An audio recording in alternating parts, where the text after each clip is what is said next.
Before this story begins, let me ask you something personal. Where are you listening from right now, and what time is it where you are?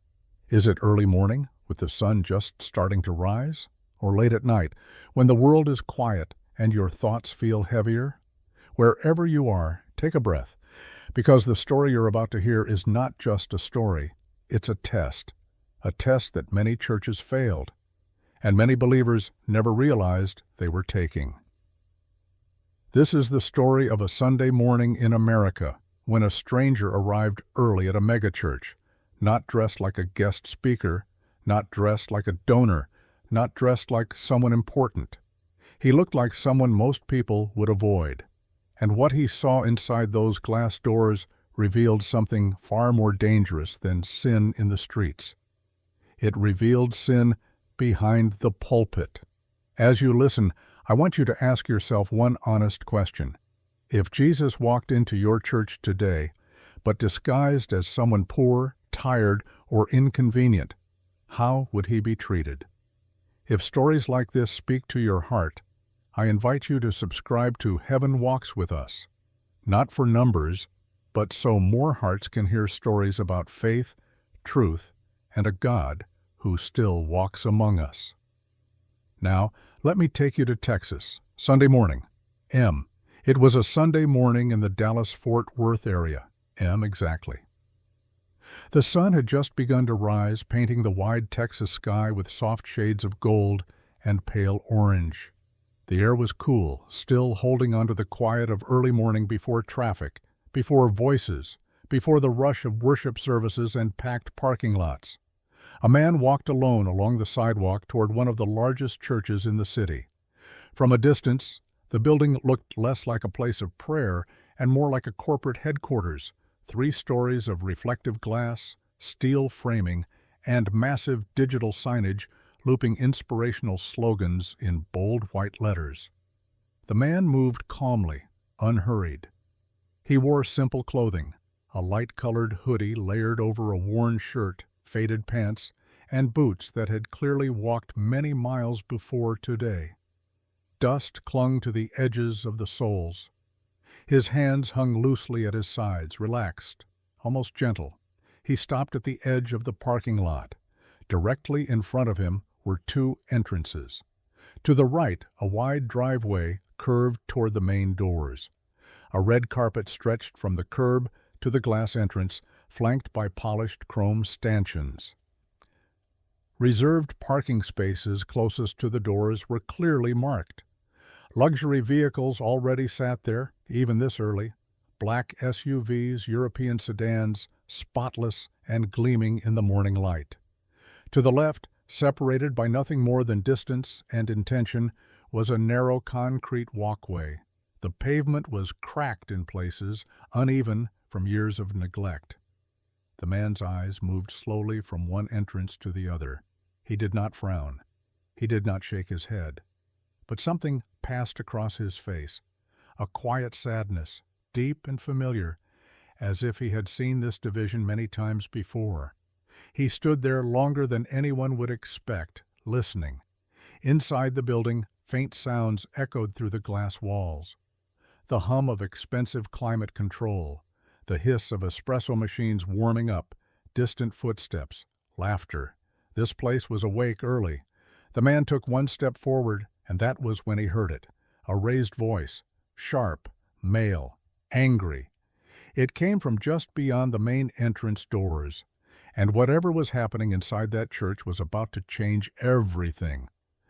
The voice cut through the quiet morning like a blade. Even through thick glass and steel framing, it carried sharp and clear, polished by years of commanding rooms, trained to silence crowds. "I told you already," the man shouted. "This is not a shelter." The stranger froze. So did the early morning calm. From where he stood, he could now see movement behind the glass doors, blurred shapes crossing the marble lobby. A tall man in a tailored suit stood near the entrance, his posture rigid, his arm extended as if pointing someone toward the exit. "This is a house of prosperity," the voice continued louder now, "a place for people of faith." The main doors opened just enough for the sound to spill fully into the morning air, and with it came a scene that made the stranger's shoulders tense. An elderly woman stood just inside the entrance. She was small, her back bent slightly forward, as if her body had learned to fold in on itself over the years. Her gray hair was pulled back neatly, but strands had slipped loose around her temples. She clutched a worn Bible to her chest with both hands, as if letting go might cause her to fall. A man, clearly the pastor, had his hand wrapped tightly around her arm, not gently, firm enough to hurt. "Please," the woman said, her voice trembling but respectful. "Pastor, I'm not asking for anything." She shifted her weight, wincing. "I couldn't afford another bus ticket today," she added quietly, "so I walked the rest of the way." The pastor scoffed. Walked. He glanced down at her clothes, a modest sweater, carefully washed but thin with age, shoes whose soles were beginning to separate at the edges.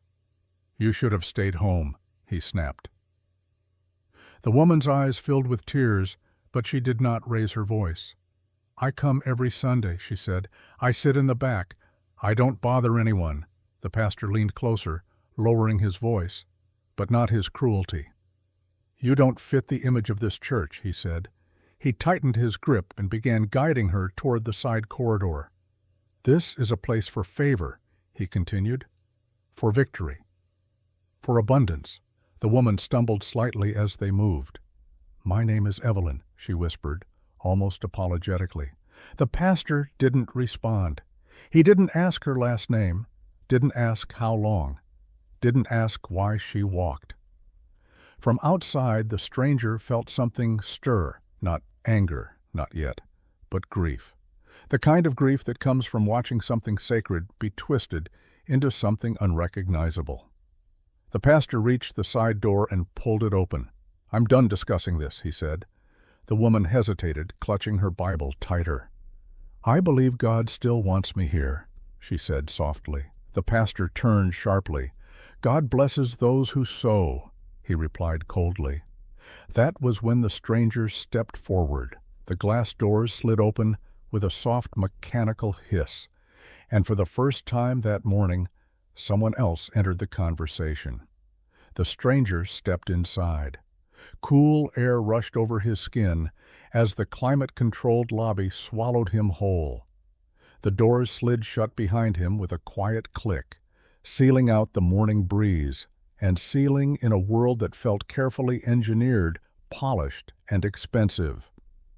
The first thing he noticed was the floor. Italian-style marble tiles stretched across the lobby, so perfectly polished they reflected the ceiling lights like still water. Every step echoed softly, as if the building wanted to announce the presence of anyone who dared to walk across it. Above, massive LED screens looped promotional videos, smiling families in coordinated outfits, young couples raising their hands in worship, watches flashing under stage lights. So big. To the right, a full-service coffee bar buzzed quietly. Stainless steel machines hissed and steamed as volunteers in matching black T-shirts prepared lattes and cold brews. A menu board listed prices that rivaled downtown cafes. Next to it stood a merchandise wall, branded hoodies, leather-bound devotionals, gold-lettered journals titled "Winning with Faith and Unlocking Supernatural Increase." Everything was clean, everything was intentional, nothing was accidental. The stranger's eyes moved slowly, taking it all in, not with judgment but with a kind of sorrow that settled deeper with every detail. Along the far wall, framed photographs hung in perfect alignment. Each photo showed a smiling donor standing beside the pastor. Names were printed below in elegant font, along with titles: Platinum Seed Partner, Legacy Builder, Seven-Figure Giver. The pastor's face appeared in nearly every frame, arm around a shoulder, hand raised in blessing, teeth bright, suit immaculate. At the center of the lobby stood a large digital display counting donations in real time. Numbers climbed steadily, ticking upward even now. 1,250 $12,460, $12,475. The stranger's gaze returned to the elderly woman. She stood near a marble column, small against the scale of the room, as if the building itself was trying to erase her. Her hand trembled slightly as she wiped her eyes with the corner of her sleeve. She did not look angry. She did not look offended. She looked ashamed. Ashamed for existing in a space that had no place for her. The pastor straightened his jacket and turned, finally noticing the stranger standing a few steps behind him. He frowned. He asked, his tone sharp but controlled. The stranger did not answer immediately. Instead, he glanced once more around the lobby, the screens, the slogans, the merchandise, the donor wall. Then his eyes returned to the woman, to her shoes, to her hands, to the Bible held together with tape and care. Something in his expression shifted. Not anger, not outrage, resolve. "You've built something impressive," the stranger said calmly, his voice low but steady. "But I'm wondering—" The pastor crossed his arms. The stranger gestured gently toward the woman. The pastor's jaw tightened. Security guards began to move subtly closer. And the tension in the room, already heavy with wealth and pride, thickened into something far more dangerous. Because the question had been asked, and it demanded an answer, the pastor let out a short, humorless laugh. He turned back to the elderly woman. "Ma'am, I've been more than patient," he added. "You need to go." Her fingers tightened around the Bible. "I'm not causing trouble," she said quietly. "I just wanted to pray before the service." The pastor exhaled sharply through his nose. "That's not how this works," he replied. "We have protocols, standards." He glanced past her toward the stranger. The stranger finally spoke again. His voice was calm, almost gentle, but it carried in a way that made nearby volunteers pause and listen. The pastor turned fully toward him. The stranger gestured to himself, then to the woman. "I'm dressed exactly like she is," he said. "No labels, no status." For a moment the pastor simply stared. Then his face hardened. "You're not members," he said flatly. He raised his voice just enough to be heard across the lobby. From the far side of the room, a tall man in a black suit stepped forward. His posture was rigid, disciplined, military straight. A small earpiece curved behind his ear. "Yes, Pastor," Marcus replied. "Escort them out," the pastor ordered, pointing. A ripple moved through the lobby. 2 additional security guards shifted closer, their eyes scanning the stranger, then the woman. Early volunteers froze mid-task. A barista stopped pouring milk. Someone near the donation screen glanced away uneasily. The elderly woman's shoulders sagged. "It's okay," she whispered, more to herself than to anyone else. She took a hesitant step toward the side door. That was when the stranger moved. Not suddenly, not aggressively. He simply stepped forward, placing himself gently between the woman and the guards. "I'll go," he said again.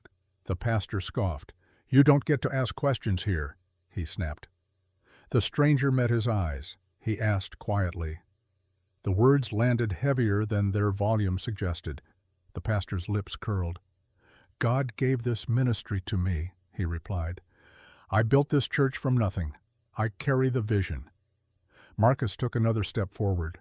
The stranger didn't resist. He didn't argue. He simply looked at Marcus, really looked at him. And for a brief, unexplainable moment, Marcus hesitated. The pastor noticed. He barked, "Remove them!" The guards advanced together. The elderly woman squeezed her eyes shut. And just as Marcus reached out, just as his hand came within inches of the stranger's sleeve, the air changed. It was subtle, no flash, no sound. But something invisible stopped him cold. Marcus's hand froze mid-air. He tried to move it. It didn't budge. His brow furrowed. He pulled harder. Nothing. The other guards reached out as well, and stopped. All 3 stood there, arms suspended, as if pressed against something solid that no one could see. Marcus's breathing quickened. "Pastor," he said, his voice no longer steady. The lobby fell silent, and the stranger remained perfectly still, waiting. For a few seconds, no one spoke. The 3 security guards stood frozen in place, arms extended, hands hovering inches from the stranger's sleeve, close enough to touch, yet unable to move forward or pull back. Marcus swallowed hard. He strained again, muscles tightening beneath his tailored jacket. His face reddened with effort, a vein appearing at his temple. I can't move my arm," he said, panic creeping into his voice. One of the other guards let out a sharp breath. "Mine too," he muttered. "Invisible, unbreakable, unexplainable." The pastor took a step back. He snapped, though the edge in his voice betrayed him. "Let go of them." The stranger hadn't moved. His hands still hung calmly at his sides. His expression hadn't changed. "There is no trick," he said quietly. The words weren't loud, but they carried, slipping into every corner of the lobby, settling into the silence like weight. A volunteer near the coffee bar crossed herself without realizing it. Someone else whispered, "Oh my God," under their breath. The elderly woman clutched the marble column behind her, eyes wide. "I don't understand," she murmured.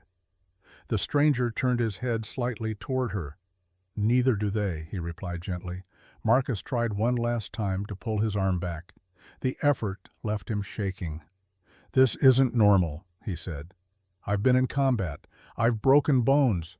The pastor's confidence began to crack.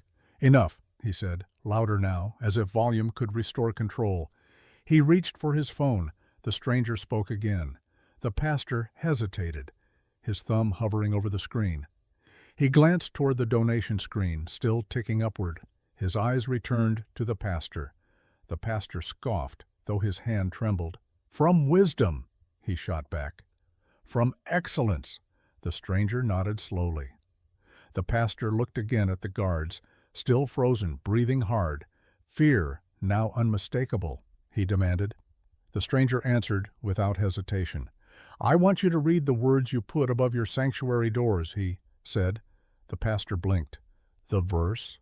the stranger clarified, lifting his chin toward the auditorium entrance. "I don't have time for—" "Read it," the stranger said. There was no anger in his voice, but there was authority, the kind that didn't argue, the kind that expected obedience. The pastor swallowed. For the first time that morning, he didn't bark an order. He turned slowly toward the sanctuary doors. Above them, illuminated by soft lighting, were words carved into polished stone, chosen carefully for branding, for inspiration, for photographs. The pastor read aloud, his voice tight. He paused. The stranger stepped forward. As he did, faint dust marks appeared on the marble floor beneath his boots, then faded, as if they had never been there at all. He gestured toward the elderly woman. No one answered. The guards stopped struggling. The donation screen continued counting, and something unseen but undeniable had crossed a line that could not be uncrossed. The words hung in the air. "Come to me, all who are weary and burdened." For a moment, no one moved. The pastor stared at the verse as if seeing it for the first time, not as a slogan, not as a decorative element for live-stream thumbnails, but as something alive, something that had just been turned back on him like a mirror. "That verse," he said defensively, turning halfway around, "applies to people who have faith, to people who come prepared," the stranger asked gently. The interruption wasn't sharp, it wasn't loud, but it stopped the pastor mid-sentence. The stranger walked a few steps closer, not toward the pastor, but toward the woman. Each step was measured, calm, certain. He knelt slowly in front of her, bringing himself down to her eye level. He asked. The woman hesitated, surprised by the question. "Evelyn," she replied softly. He asked. She swallowed. "A little over 2 hours," she said. The stranger nodded. She glanced toward the sanctuary, then back at him. "Because it's quiet," she said. The stranger smiled faintly. Behind them, the pastor shifted uncomfortably. "That's enough," he said. The stranger looked up at him. "No," he replied. He turned back to Evelyn. He asked. She nodded slowly. "My knees," she said. And my hands. She lifted her fingers slightly. The joints were swollen, stiff. He asked. Yes, she admitted. The stranger's expression tightened, not with anger, but with something deeper. He asked. 11 years, Evelyn said. A murmur rippled through the lobby. The stranger rose to his feet and turned to face the pastor fully now. 11 years, he repeated. He gestured broadly, to the marble, the screens, the donor wall. In 11 years, he continued, you expanded this building twice. You added a media wing. You installed new lighting, new sound. His eyes never left the pastor's. The pastor opened his mouth, then closed it. The stranger didn't wait for an answer. The pastor's jaw clenched. She sits in the back, he said sharply. The stranger nodded. No, he said quietly. He took a step closer. He turned and pointed once more to the verse above the doors. All who are weary and burdened, he repeated. The words landed like blows, not to the body but to the conscience. The stranger's voice softened further. You teach this verse, he said. Then he looked at Evelyn again. Silence swallowed the lobby. Even the donation screen seemed quieter now, its numbers climbing unnoticed. The guards' arms finally dropped, not because they were released, but because they no longer tried to fight what they didn't understand. The pastor's confidence was gone. In its place stood something fragile, fear. And the stranger, still calm, still gentle, was only beginning to reveal why he had come. The pastor took a step back. It wasn't dramatic. It wasn't sudden. It was the kind of step a man takes when the ground beneath him begins to feel unreliable. You don't know me, he said, forcing a laugh that didn't quite land. The stranger studied him for a long moment. Then he spoke. Yes, he said calmly. The pastor's smile vanished. You grew up on the east side of Fort Worth, the stranger continued, his voice steady. Your father worked 2 jobs. The pastor froze. You learned early that money meant safety, the stranger said. A bead of sweat formed at the pastor's temple. The air shifted. Marcus, still standing nearby, glanced sharply at the pastor. That's not relevant, the pastor snapped. Automax sales, the stranger said, off Highway 183. The pastor's breath caught. You were good, the stranger continued, and very good. You knew how to smile, how to reassure. The stranger's eyes did not accuse. They remembered. You called it helping people get ahead, he said. The pastor shook his head slowly. No, he muttered. The stranger tilted his head slightly. The words struck harder than a shout. The stranger took a step closer. There was a couple, he said. An older couple, not wealthy. The elderly woman's breath caught. They came in with cash, the stranger continued. The pastor's voice cracked. The stranger didn't. You told them the car had been inspected, he said. That the brakes were solid. The pastor's eyes darted to Evelyn. Her face had gone pale. The stranger asked. The pastor swallowed hard. There was paperwork on every car, he said weakly. Yes, the stranger replied. He paused. The room felt smaller now. You knew the brake lines were leaking, the stranger said. You knew the pads were worn beyond limit. The pastor shook his head violently. That's not true, he said. I would never. You burned the inspection sheet, the stranger said quietly. A sharp intake of breath echoed. Marcus stared at the pastor. The stranger's voice remained even. February, he continued. Late evening. The pastor's knees trembled. I don't remember that, he whispered. The stranger looked at him, not with anger, but with certainty. You remember, he said. He turned slightly, just enough for Evelyn to see his face. Evelyn Carter, he said gently. Her hands began to shake. It was green, she whispered. The stranger nodded. Your husband drove it to work, he said. Construction, long hours. Tears filled Evelyn's eyes. He trusted him, she said. The stranger turned back to the pastor. The pastor collapsed into a nearby chair, his suit suddenly looking like a costume. That was before my calling, he said hoarsely. The stranger stepped closer until they were face to face. he asked. His voice lowered. No one spoke. No one moved.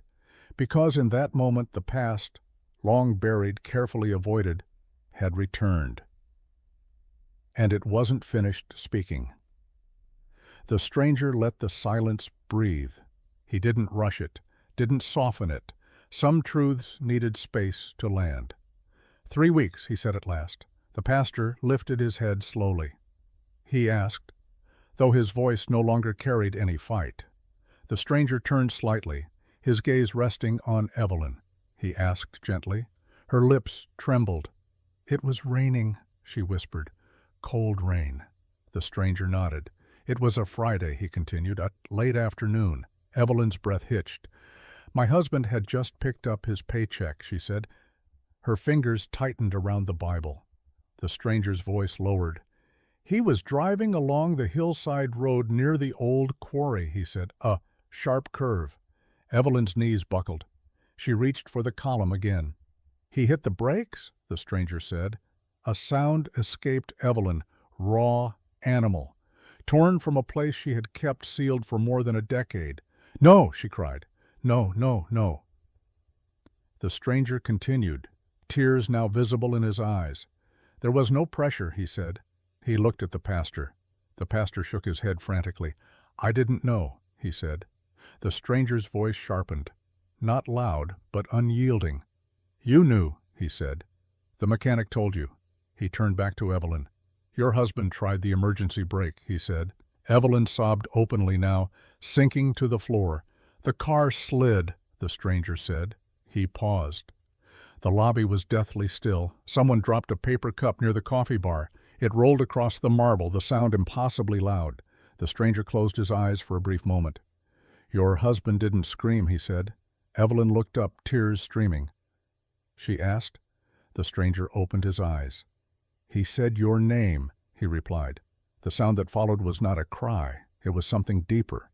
Something that came from 11 years of unanswered questions, swallowed grief, and silent nights. "I knew something was wrong with that car," Evelyn sobbed. "I knew it, but they told me it was the rain." She turned her tear-filled eyes toward the pastor. "You killed my husband," she said. The words were not screamed. They were spoken with clarity. The pastor collapsed forward, his hands gripping the edge of the chair. "No," he whispered. "This is impossible." The stranger stepped closer. He asked. The pastor looked up, desperate. "The inspection report," the stranger said. The pastor's mouth opened, then closed. "The mechanic kept a copy," the stranger continued. The pastor's face drained of color. "It's in a brown box," the stranger said. "Top shelf." The pastor stared at him, eyes wide with terror. He whispered. The stranger looked at Evelyn again. "Because I was there," he said quietly. He didn't explain. He didn't need to. The truth had weight now. It pressed down on every surface. On marble floors, on golden slogans, on a man who had built a ministry on buried sin. And the stranger had not come to accuse alone. He had come to finish what had been ignored for 11 long years. The pastor's hands trembled uncontrollably. He tried to stand, failed, then pushed himself upright using the arm of the chair. His expensive suit was wrinkled now, no longer sharp, no longer impressive. It looked like a costume worn too long. "This is slander," he said hoarsely. "You can't just walk in here and accuse me." "Then let's talk about what's behind your office door," the stranger replied. He turned and began walking toward the sanctuary. Not hurried, not dramatic, just certain. The pastor's office sat behind the stage, concealed by a heavy wooden door with a digital keypad. Gold lettering on a plaque read, "Pastor Blake Harrington, Senior Lead Pastor." The stranger stopped in front of it. "Private," the pastor croaked, stumbling after him. The stranger didn't touch the door. He simply looked at it. 6 digits, he said. The pastor froze. The keypad lit up. The stranger spoke the numbers calmly. 1, 5, 1. Beep. The lock disengaged with a soft mechanical click. The door swung open. The pastor staggered back as if struck. "No," he whispered.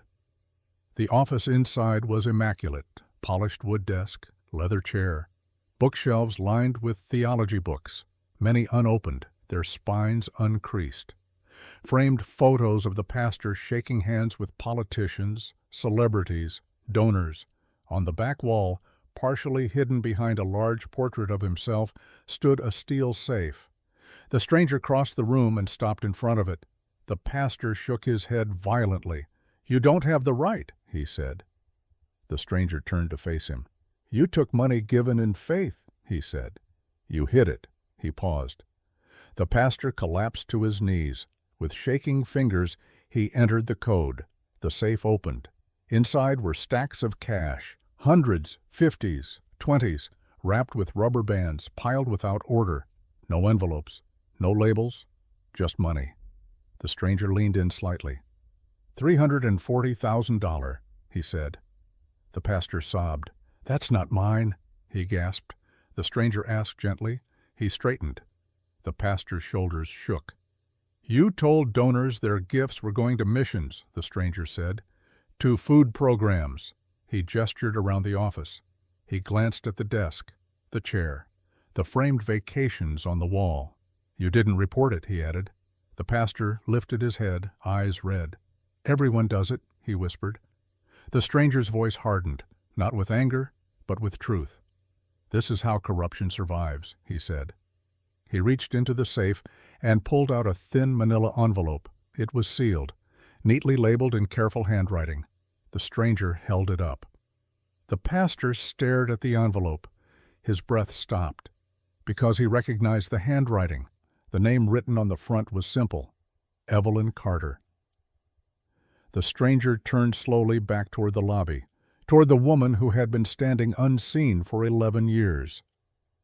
He met the pastor's eyes one last time. Money can be repaid. Buildings can be taken. He held the envelope firmly, and with that the stranger broke the seal. The sound of the envelope tearing open was soft, too soft for the weight it carried. The stranger unfolded the paper carefully, as if it were fragile, not because of age, but because of what it contained. The room seemed to lean in, as if even the walls were listening. He began to read. "Dear Pastor Harrington, I'm writing this letter with trembling hands and a heavy heart." Evelyn gasped. Her knees gave way completely now, and she sank to the floor, one hand pressed against her mouth. "I know you're very busy," the stranger continued, reading her words aloud, "and I know my problems may seem small compared to everything this church is doing." The pastor stared at the page like a man watching his own sentence being written. "I lost my husband 3 months ago in a car accident," the letter read. "I'm still learning how to live alone." The stranger paused. A quiet sob escaped Evelyn. "I've been coming every Sunday," the letter said. "I sit in the back because my clothes are old and I don't want to draw attention. I give $5 each week." The stranger's voice remained steady, but his eyes glistened. "Some days," the letter continued, "I don't have enough to eat. I'm ashamed to say that." The stranger lowered the page slightly. "This letter is dated October 5th, he said quietly. He looked directly at the pastor. "You read it," he said. The pastor shook his head weakly. "No, I don't remember." "You remember," the stranger replied. He gestured to the open safe. "You never replied," he continued. "You never called." He returned to the letter. "I will keep praying for this church," it read. "I believe God is using it for great things." The stranger folded the letter carefully. The pastor flinched. A ripple of disbelief passed through the room. He turned toward Evelyn. He asked gently. She shook her head. $2,860, he said. The pastor collapsed forward, forehead touching the carpet. He turned back toward the open safe.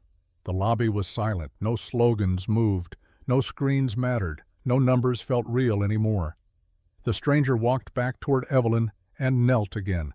"You wrote this thinking no one would see you," he said gently. Evelyn looked up at him through tears. "I thought God was silent," she whispered. The stranger shook his head. "He was listening," he said. He stood slowly and faced the pastor one last time. He paused. And in that moment, every illusion of holiness in that building collapsed, not with noise, but with truth. The stranger folded the letter once more and slipped it back into the envelope. He didn't return it to the safe. He held it close to his chest, as if it belonged where it always had. The pastor remained on the floor, shoulders heaving, unable to lift his head. The stranger turned toward Evelyn. She was still seated against the column, her Bible resting open on her lap, tears dripping onto pages already worn thin by time and touch. She nodded slowly. "I asked God to help me forgive," she whispered. "I didn't know who was responsible." Her voice trembled. The stranger knelt in front of her again. He asked. She shook her head. 4,018, he said. Evelyn's eyes widened. "Once every night," he continued, "for 11 years. The room felt as if it had stopped breathing." The stranger lifted his hand slightly as he spoke. Evelyn's gaze dropped to his hands. In the center of each palm was a small circular scar, perfectly round, perfectly healed. Her breath caught in her throat.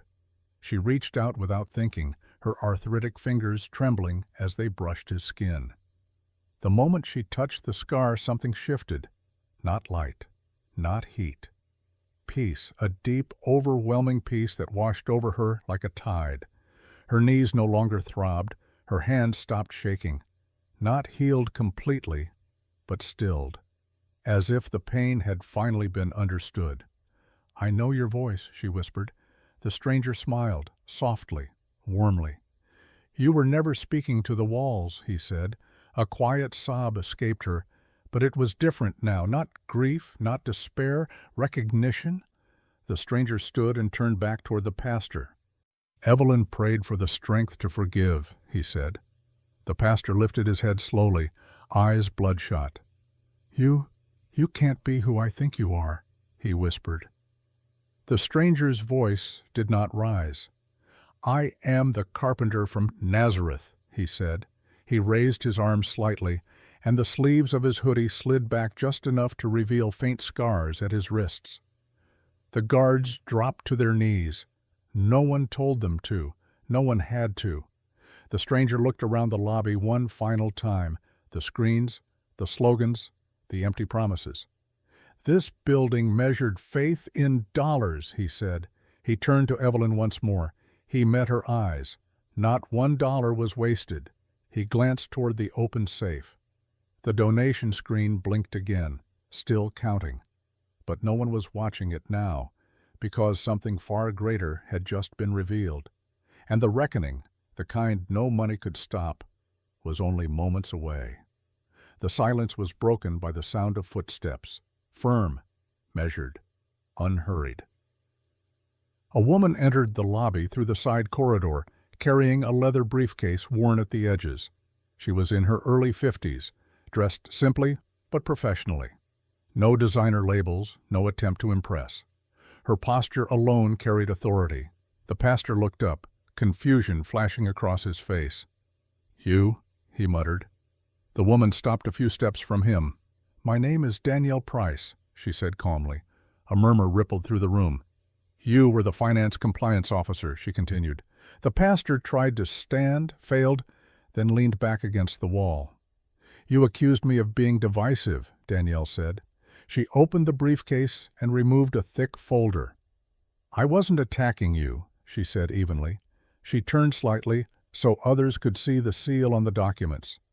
The pastor's mouth opened, but no sound came out. "The investigation was fast," Danielle went on. She flipped a page.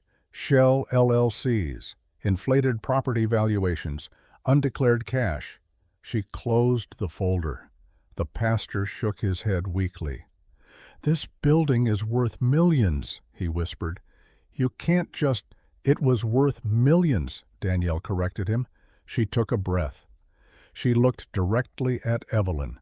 The words landed like a physical blow. Evelyn's eyes widened. That's not possible," the pastor croaked. Danielle nodded. "It is," she said. She reached back into the briefcase and removed a single envelope. The pastor's breath quickened. "A donor submitted a single bid," Danielle said. She turned to Evelyn. The room spun. Evelyn covered her mouth with both hands. That's what I gave," she whispered. The stranger smiled. not triumphantly, but tenderly. "Not 1 cent was lost," he said softly. Danielle extended the documents. "The bid was accepted," she said. She raised the folder. She paused. The pastor slid down the wall until he was sitting on the floor, hollow-eyed. "This can't be happening," he whispered. The stranger stepped forward one final time. "The last shall be first," he said. Sunlight streamed through the glass doors, brighter now, fuller. The stranger turned toward Evelyn, and with that, the balance, long ignored, long delayed, was finally restored. 6 months later, the building looked the same from the outside. The same glass walls, the same wide steps, the same Texas sky above it. But everything else had changed. The massive neon sign that once read, "Where Winners Worship," was gone. In its place hung a simple wooden sign, hand-painted and slightly uneven. "House of Mercy." There were no velvet ropes anymore, no VIP parking, no donor walls. The closest spaces were marked for seniors, people with disabilities, and families with small children. Inside, the marble floors were still there, but they were scuffed now, worn by real feet. Sunday morning came again. M. In what used to be Pastor Blake Harrington's private office, large stainless steel pots now steamed gently. The leather desk and framed photographs were gone. In their place stood industrial stoves, shelves of donated food, and long folding tables. Evelyn Carter stood at the center of it all. Her hands still trembled slightly from arthritis, but she moved with purpose, stirring oatmeal, handing out bowls, greeting each person by looking them in the eye. "Good morning, sweetheart," she said to a young mother with 2 children. By 7:30, a line had formed outside. Homeless veterans, elderly men with fixed incomes, construction workers between jobs, families living out of cars. No questions were asked, no forms were filled out, no sermons were required to eat, just food and dignity.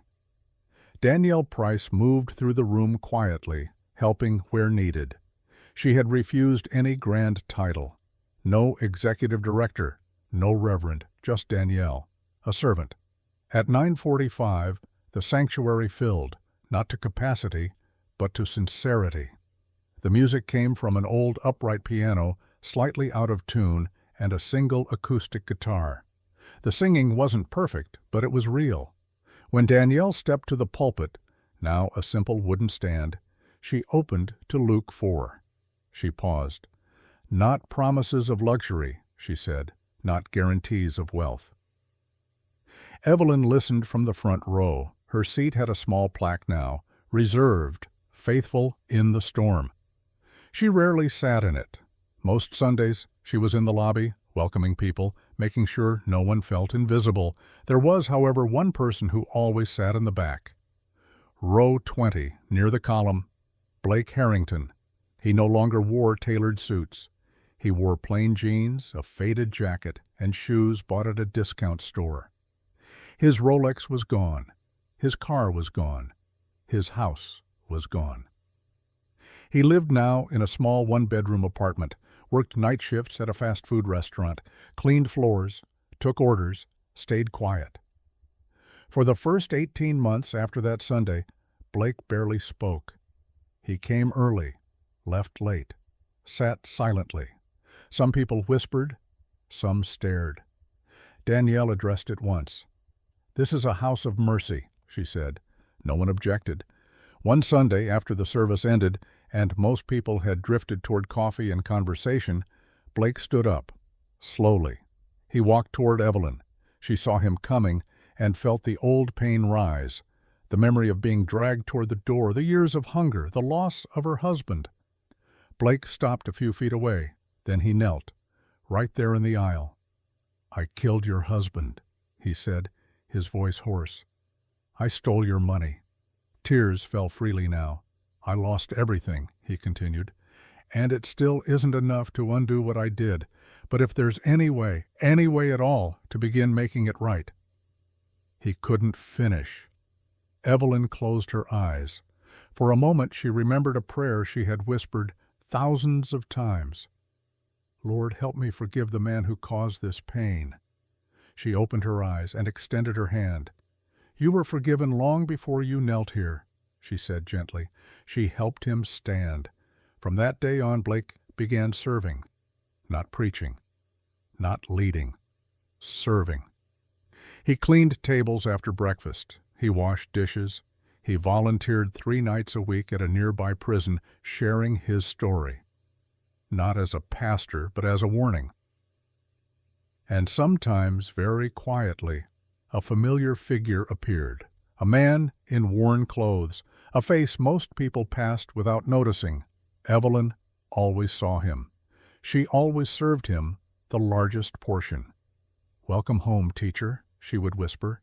He would smile, eat, and disappear into the crowd. And now, as this story comes to rest, let me ask you one last question. How many times have we walked past him, disguised as someone inconvenient? If this story stirred something in you, I invite you to stay with us. Subscribe to Heaven Walks with Us, because He is still walking among us, still testing hearts, still choosing mercy over image, and sometimes He arrives early.